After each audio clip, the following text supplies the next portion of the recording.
Allah, Yahweh Shemi Shai Hashem Kakwadash. Double honors to the apostles and elder bishops of GMS, including the elders that came before them that taught us his truth. Shalom and salutations to all the brothers that push the word of truth and in sincerity, the hopeful elect tabernacle of David.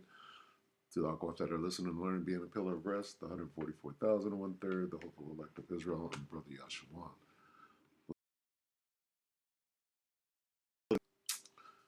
Tech beat 20 hours ago, Israel just revealed they crashed the helicopter of Iran's President Ibrahim Raisi, who died. Now, this is very important because Scott Ritter said that was the beginning of World War III.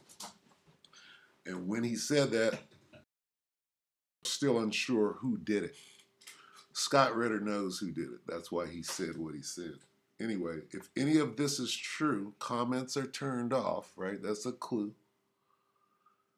And these guys are going to say some very inflammatory and this is exculpatory evidence, right? If it's true, right? And if it's not true, it doesn't matter. Deception. Deception is a big cannon in war, okay? That's why Esau fares well. Okay, so anyway, Matthew 24:6, and you shall hear of wars and rumors of wars, okay? See that you be not troubled, for all these things will come to pass, but the end is not yet. But so the title of this lesson will be called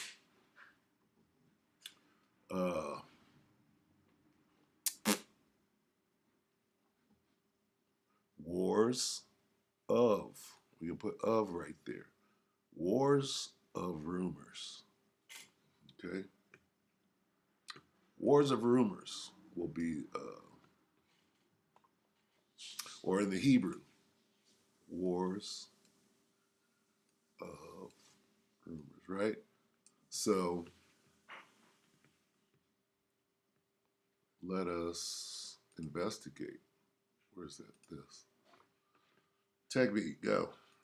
Israel has announced that it was responsible for the attack on the helicopter carrying Iran's President Ebrahim Raisi, leading to his death in a tragic crash. The incident, which unfolded with the revelation of an Israeli agent infiltrating as the helicopter's pilot, has ignited a firestorm of reactions from political leaders, analysts, and citizens around the globe. Before we start, hit the like and subscribe buttons for more exclusive news. The details of the attack, as disclosed by Israeli intelligence, paint a picture of a meticulously planned and executed operation. President Ebrahim Raisi was aboard the helicopter en route to an undisclosed location for a high-level meeting when the aircraft suddenly went down. Initial reports suggested mechanical failure as the cause of the crash, but as investigations proceeded, the involvement of an Israeli agent became apparent. This agent, embedded deep within Iran's presidential security apparatus, had managed to gain the trust of Iranian officials, allowing him to pilot the helicopter. As news of Israel's responsibility broke, reactions were swift and varied. In Iran, the government condemned the act as a flagrant violation of international law and an egregious act of terrorism. Supreme Leader Ali Khamenei declared a national day of mourning, while also vowing severe repercussions against Israel. The streets of Tehran and other major cities saw massive rallies, with citizens expressing their outrage and sorrow, calling for justice and retribution. Israel's announcement was met with a mix of condemnation and cautious support from the international community. While some nations criticized Israel's actions as a dangerous escalation in an already volatile region, others viewed it as a necessary measure against a regime they consider a significant threat to regional stability. The United States, a key ally of Israel, found itself in a precarious position, balancing its support for Israel with calls for restraint and adherence to international norms. Within Israel, the operation was hailed as a significant intelligence victory. The Israeli government defended its actions, citing Iran's ongoing support for militant groups and its pursuit of nuclear capabilities as justifications for the preemptive strike. Prime Minister Benjamin Netanyahu addressed the nation, asserting that Israel would continue to defend itself against existential threats. The operation, according to Israeli officials, was intended to send a clear message to Iran and other adversaries about the reach and resolve of Israeli. Whew. This is inflammatory to the umpteenth degree. This is equivalent, right, to a gang lord in the hood, the king of the vice lords, right, saying, nigga, we could touch you. All right, we could touch you in all of the Continental 50. Okay, that's what a gang lord from the hood would say. Well, Bibi Netanyahu is the gang lord of the globe, if you will. Okay, they play on a global. Their gang turf and their gang war, which is what this is global. So when you read this, the operation, according to Israeli officials, was intended to send a clear message to Iran and other adversaries about the reach, right? Reach out and what? Touch. About the reach and resolve of Israeli intelligence and military capability. But what is he talking about? Nigga, we had embedded a mole for years, right? That's what they started this video with, the mole. So if any of this is true and can be substantiated, this is a huge smoking gun and will change the course of the way things are going. People are going to say, oh, well, that's foul. Here's Bibi Netanyahu saying, we got people already embedded. We could touch you. Okay? On some goon shit. All right? So, let me see what he says after. Of Israeli intelligence and military capabilities. The incident has had immediate and profound implications for the region's geopolitical dynamics. Anyway, so there's that, and that's inflammatory, to the umpteenth. So is this true? Is this a rumor? Okay, now we'll go here. We'll watch this. And we'll get another. See, because if you believe that out of hand, you're putting yourself in trouble. You have to get all your, got to hear all sides of the story first. So what shall we do?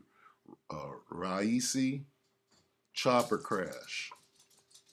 New shocking details. This is how many days ago was this? Let's look at it.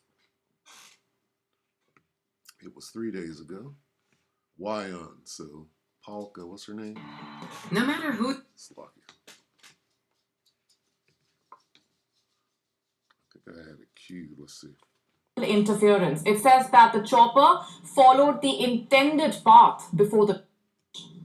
So what exactly caused the crash? It's difficult to say. According to the first probe report made by the team that was sent to investigate the crash site on Monday, after crashing into the mountain, the helicopter caught fire after hitting the ground. But the wreckage showed no signs of bullet holes or similar damage. The probe report says that around a minute and a half before the helicopter crashed, the pilot communicated with the other two helicopters in the flight group. The report in fact says that nothing suspicious was found in those conversations between the flight crew and the dispatchers. In fact, pre-crash communication... Even that. See, this whole scenario that she's given is completely against the other video. When you say something like a minute before, we checked the records and nothing, but that's them getting you to believe something that they want you to believe. Right? Oh, this is what happened a minute before. How do you know that? And how do we know if what you're saying is true? Right? We don't. Between the aircraft as well as the ground control also found to be normal. They say that the complexity of the region, the fog as well as the low temperature is what slowed the search and rescue operation, forcing it to extend through the night. Now remember, on Monday, the exact crash site was found at 5 a.m. with the assistance of drones. These are just details from the first report. The inquiry is still on and more details are yet to come out. But we still do not know why the chopper came down. When exactly did it crash? We know about Iran's poor aviation safety record, but considering the fact that the chopper was carrying none other than the president of Iran, a potential successor to the supreme leader Ayatollah Ali Khamenei, and of course an important figure in the region, were pre-flight checks done is a major question. You see, Iran has not offered a cause for the crash yet. Neither has it suggested sabotage, but many in Iran are not convinced that it was indeed an accident. Iranian news outlet Ham Mehan has lashed out at the government for providing misleading and ambiguous information so far. You hear that? So it's nothing but rumors and confusion, and this is what they want. They want everybody confounded so you won't know what to believe, right? Which is hence the Wars of Rumors title of the lesson. Wars of Rumors. These are rumor wars, right? And there's a little death. Yeah, they killed the president of Persia, the Prince of Persia, if you will. But who did it, how, why? Okay? It doesn't matter. What matters is they killed the Prince of Persia. Somebody did. It doesn't matter who did. Okay? What matters is who they go after for whatever happened. Hey, they could have, somebody on that helicopter, the dude sitting next to him could have had the whole thing set up. It doesn't matter who did it or why, but it matters what they're going to do with it. Okay? You can show, what about the Gulf of Tonkin? Even Pearl Harbor. When you have something like Pearl Harbor was used to get America into the war. Now, how was Pearl Harbor? Who set Pearl Harbor up? Okay, well, the Americans did. They wanted to get in the war, so they got a bunch of their old equipment, right? Ships, tugboats, and shit that is obsolete and don't work anymore, and set it right there in what do they call that? Damn, I forgot. Coley. What is it? Pearl Harbor. Okay, in Pearl Harbor, I used to live in Hawaii, so I'm a bit familiar with it. Is a military shipyard, right? The Navy, Pearl Harbor. All right.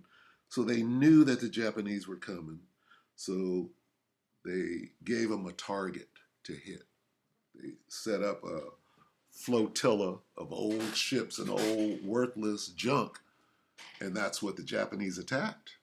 All right. They got their real ships and equipment that they wanted out of there. They got it up out of there. And and then the Japanese came through and did exactly what they wanted them to do. They made it look real good. Tora. Remember that movie? And then the Americans got in the war. So what is this?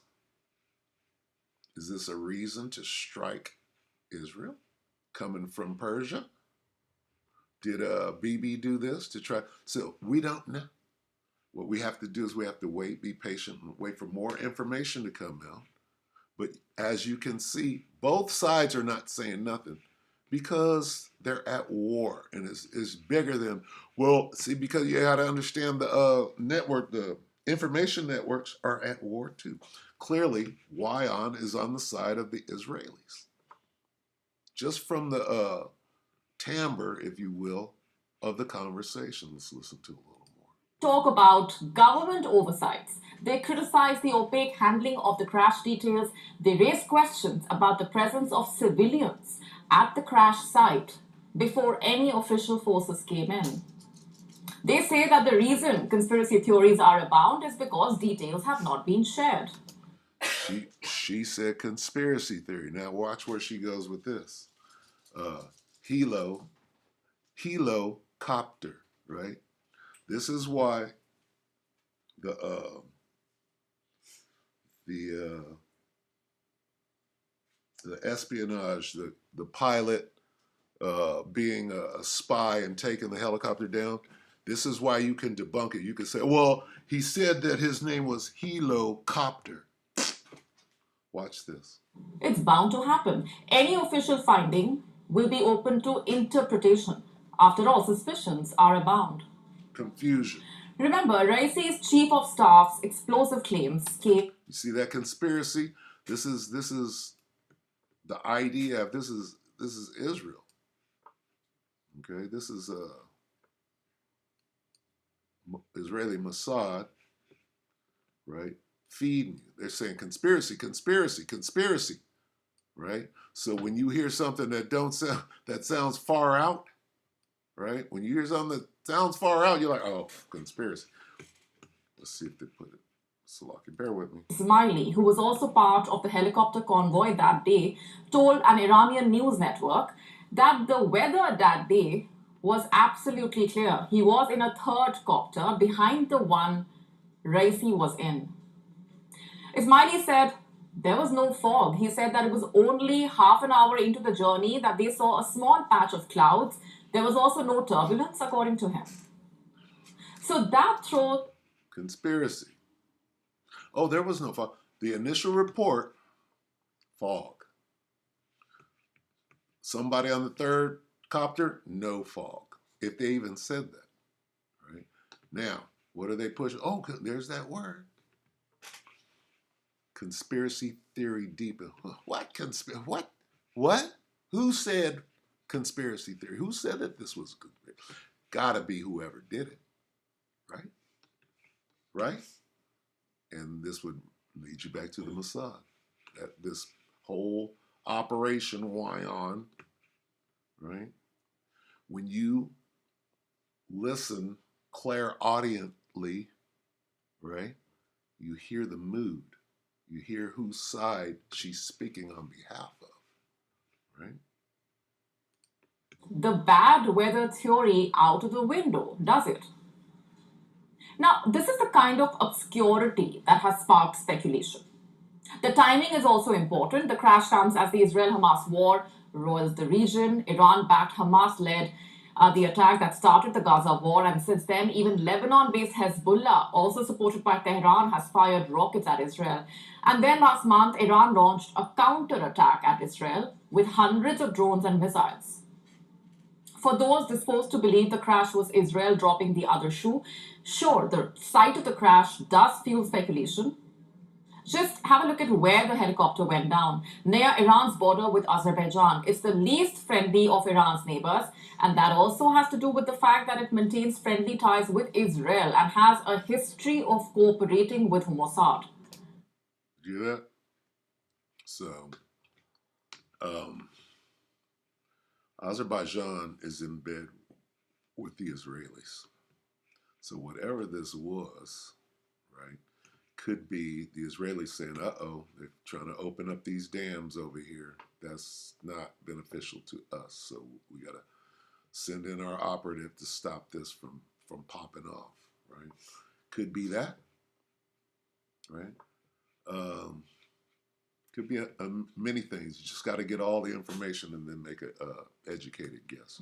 But immediately after the crash, Israel vehemently denied a hand in the crash.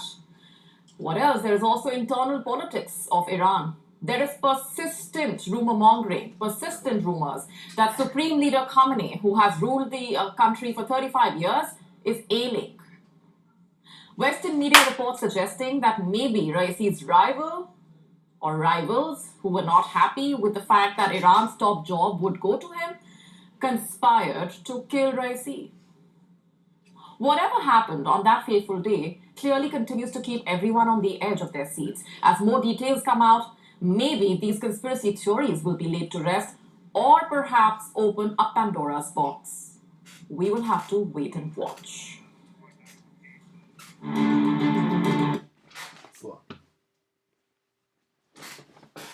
I missed that last part. Let me hear that. Did you say something about conspiracy? Did they say Raisi's rival or rivals who were not happy with the fact that Iran's top job would go to him conspired to kill Raisi. conspired? Whatever happened on that fateful day clearly continues to keep everyone on the edge of their seats. As more details come out, maybe these conspiracy theories will be laid to rest. I want to get Ellie Copter. Did she say that? Helicopter? I didn't watch it from the top, did I? I don't know if I'm going to find that or not. I thought we saw all of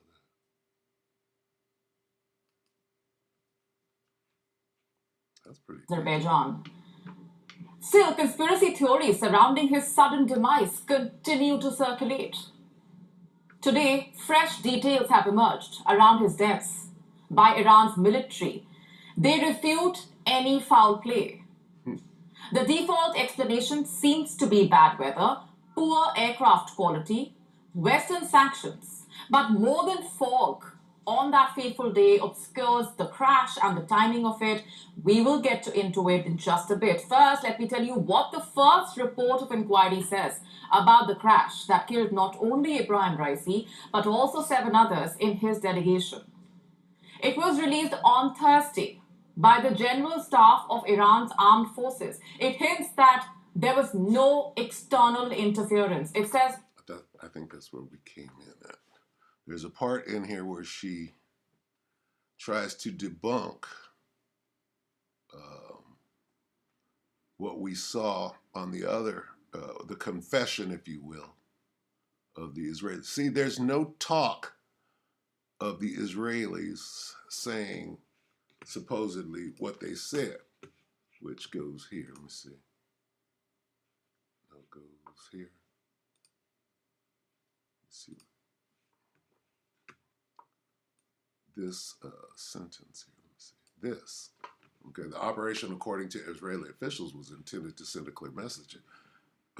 What do you mean, according to Israeli? The operation, this means that the Israeli officials somehow disclosed this information. Israeli officials, according to them, was intended to send a message. What? If this is true, and they admitted to it, this is them admitting to it. Okay, so when we go here, they ain't said nothing about no admission. Okay, it's only when you go to TechBeat, this little weird channel right here, that does stuff like this. Now, either this is a smoking gun and it's true, or it's completely made up out of whole cloth. All right, and this is what we intend. Now, not too long ago, during right after Iran dropped 300 bombs, right, and embarrassed Israel, what the rumor was, or what this channel said, that Israel tried to launch F-35s with nukes on them, and they were shot down.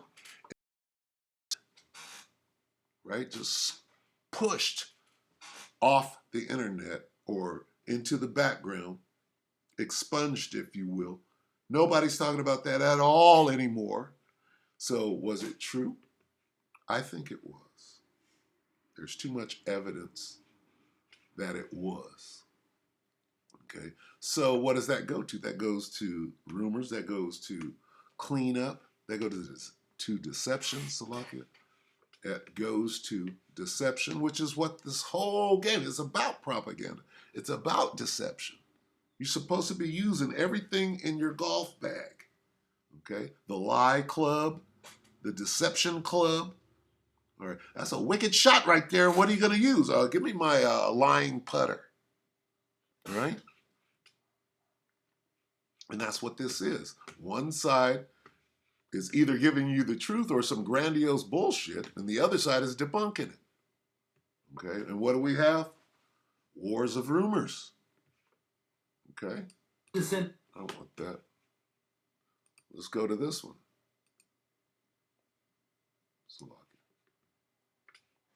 Here are 5 reasons we stopped. Salaki, bear with me. You know how this shit works. You know what this is. But That's not it. Slovakia. I don't know which one it is. You know what? We don't even have to go any further. Let's see. No. You know, I had this shit set up, but I restarted, so let's see. See if I can get the third one real quick. It would be this one. The Fugitive, how Iran president's helicopter really crashed. I didn't mean to spend this much time on Foggy weather was reported to be the official cause of the crash that killed Iran's president, Ibrahim Raisi. But like in every crime story ever told, the real cause of the crash has been exposed by people digging deep into the details. Iran has spent years gathering enemies, so the research to find who would want the president out was a little difficult. But right now, all fingers are pointing in one direction. The usual suspects, Israel's revenge. The tragic helicopter crash that claimed the life of Iranian President Ebrahim Raisi has caused a truckload of speculation and conspiracy theories. At the heart of these theories lies the usual suspects, a phrase that has become synonymous with Israel's alleged secret activities. Now listen to the tone of this guy's delivery and determine which side he's on behalf of, whether it be Israel or whether it be Iran.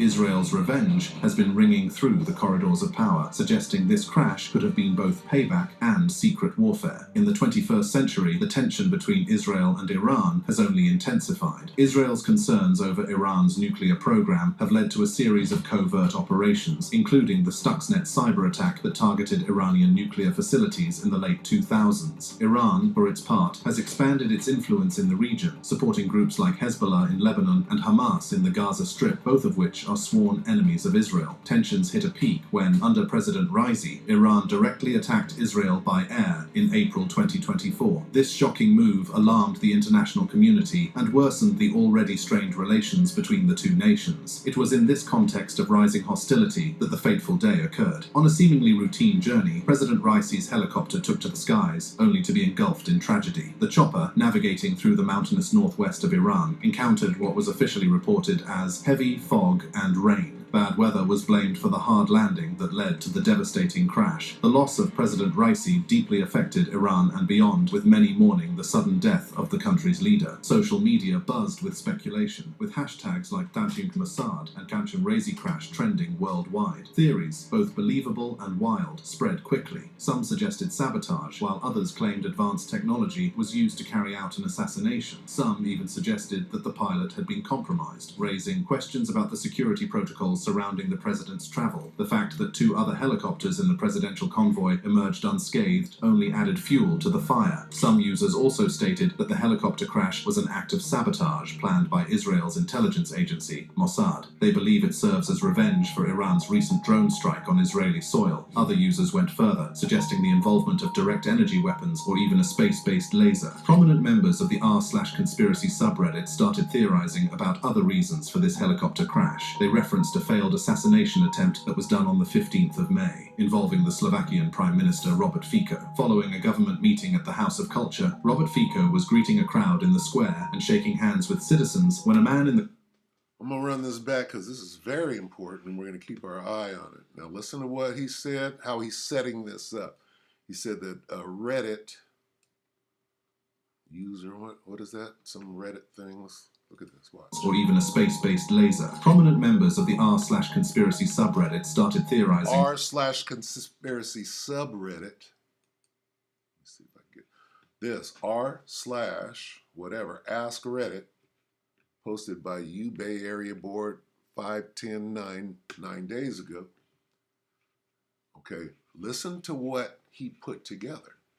Okay, listen close. Conspiracy subreddit started theorizing about other reasons for this helicopter crash. They referenced a failed assassination attempt that was done on the 15th of May, involving the Slovakian Prime Minister Robert Fico. Following a government meeting at the House of Culture, Robert Fico was greeting a crowd in the square and shaking hands with citizens when a man in the crowd yelled for Fico to approach and shot him at close range with a handgun. The Redditor then realized a pattern. He noticed that 4 government leaders had stated that they would opt out of the WHO pandemic. Woo! There it is. Now, what we have to do is we have to continue to watch. Well, hey, let him finish that. Sorry. Treaty. These included the leaders of Slovakia, Iran, Netherlands, and New Zealand. If news breaks about any possible assassination attempt on the leaders of the Netherlands or New Zealand, we might need to pay closer attention to this Redditor's theories. Boom. Did you hear that? So, heads of state are being assassinated, are they not? Okay, now who's doing it? This is something to keep your eye on. Okay, let me play it again. It's really short, but very compelling. Okay, because they did try to kill that dude and they failed. It was a failed assassination attempt. The question is why, and he gave a great reason. He connected some dots right there, right? So that's why you have to go through these things. You have to comb through them, right? Like searching the scriptures. Prominent members of the r/conspiracy subreddit started theorizing about other reasons for this helicopter crash. They referenced a failed assassination attempt that was done on the 15th of May, involving the Slovakian Prime Minister Robert Fico. Following a government meeting at the House of Culture, Robert Fico was greeting a crowd in the square and shaking hands with citizens when a man in the crowd yelled for Fico to approach and shot him at close range with a handgun. The Redditor then realized a pattern. He noticed that 4 government leaders had stated that they would opt out of the WHO pandemic treaty. These included the leaders of Slovakia, Iran, Netherlands, and New Zealand. If news breaks about any possible assassination attempt on the leaders of the Netherlands or New Zealand, we might need to pay closer attention to this Redditor's theories. That would be a good reason to take those people out and replace them so that everybody would be on board with the WHO about these scandemics coming up. That's compelling. Let's listen to a little more. Propagation of these theories was not limited to anonymous online commentators. Prominent figures within Iran and abroad added their voices to the chorus of suspicion. Fodi Zadi, an educator and expert on Iranian state television, alluded to potential foul play, citing the presence of Mossad in the region and the need for a thorough investigation. Benjamin Rubinstein, a Jewish scientist known for his anti-Zionist and anti-imperialist stance, echoed the sentiment, refusing to rule out Zionist sabotage. The United States, a strong supporter of Israel, faced a tricky situation. Some American officials showed sympathy for the Iranian people, but others were accused of being involved. Former Iranian Foreign Minister Mohammad Javad Zarif blamed American sanctions on aviation parts for the crash, noting that Iran relied on old American helicopters. As the Iranian authorities commenced their investigation, the international community watched with anxiety. Would the findings reveal an accident caused by natural forces, or would they uncover evidence of foul play? The answers, it seemed, are tied to the reason why President Raisi was on that plane in the first place. Where was President Raisi going, and why? In the early hours of that fateful Sunday, President Ebrahim Raisi began a significant journey in Iranian history, heading to East Azerbaijan to open major hydroelectric dams with President Ilham Aliyev of Azerbaijan. The Kizkalasi and Koda Afarin dams, symbols of collaboration on the Aras River, were ready for inauguration. However, the outcome turned out much darker than expected. So, Israel needs Azerbaijan as a buffer zone, or actually to be set up on their border to attack Iran. Okay, so that makes a lot of sense. So you know what? We're gonna. There's a lot of good meat in here, but really it comes down to what is going to come of this, or what they're going to use it for. Because right now the ball is in the Persians' court. It's their time for them to get their next lick, right? It's a tit for tat thing. So what we'll do is we'll keep our eye on it. We'll watch it closely, especially that Reddit guy, right? And this was actually well put together video, this The Fugitive. So 4 days ago. Yeah. So yeah, as you can see, the wars of rumors, right, is escalating. All right. Let's see. Let's get this on the way out. As I normally do on Tuesday, which is Rumors of War Tuesday, what you do to get this is you type in ruler against ruler. That's how I get it. Anyway. Damn, I did that wrong, didn't I? Slucking. You go ruler against ruler, and then you click on that. Then it goes to Jeremiah 51. And we'll read it in the English Standard Version. Let not your heart faint, and be not fearful at the report heard in the land. When a report comes in 1 year, and afterward a report in another year, and violence is in the land, and ruler against ruler. That's what we see right now. Yeah. With that, we hope the elect will edify you, brothers and sisters. Shalom.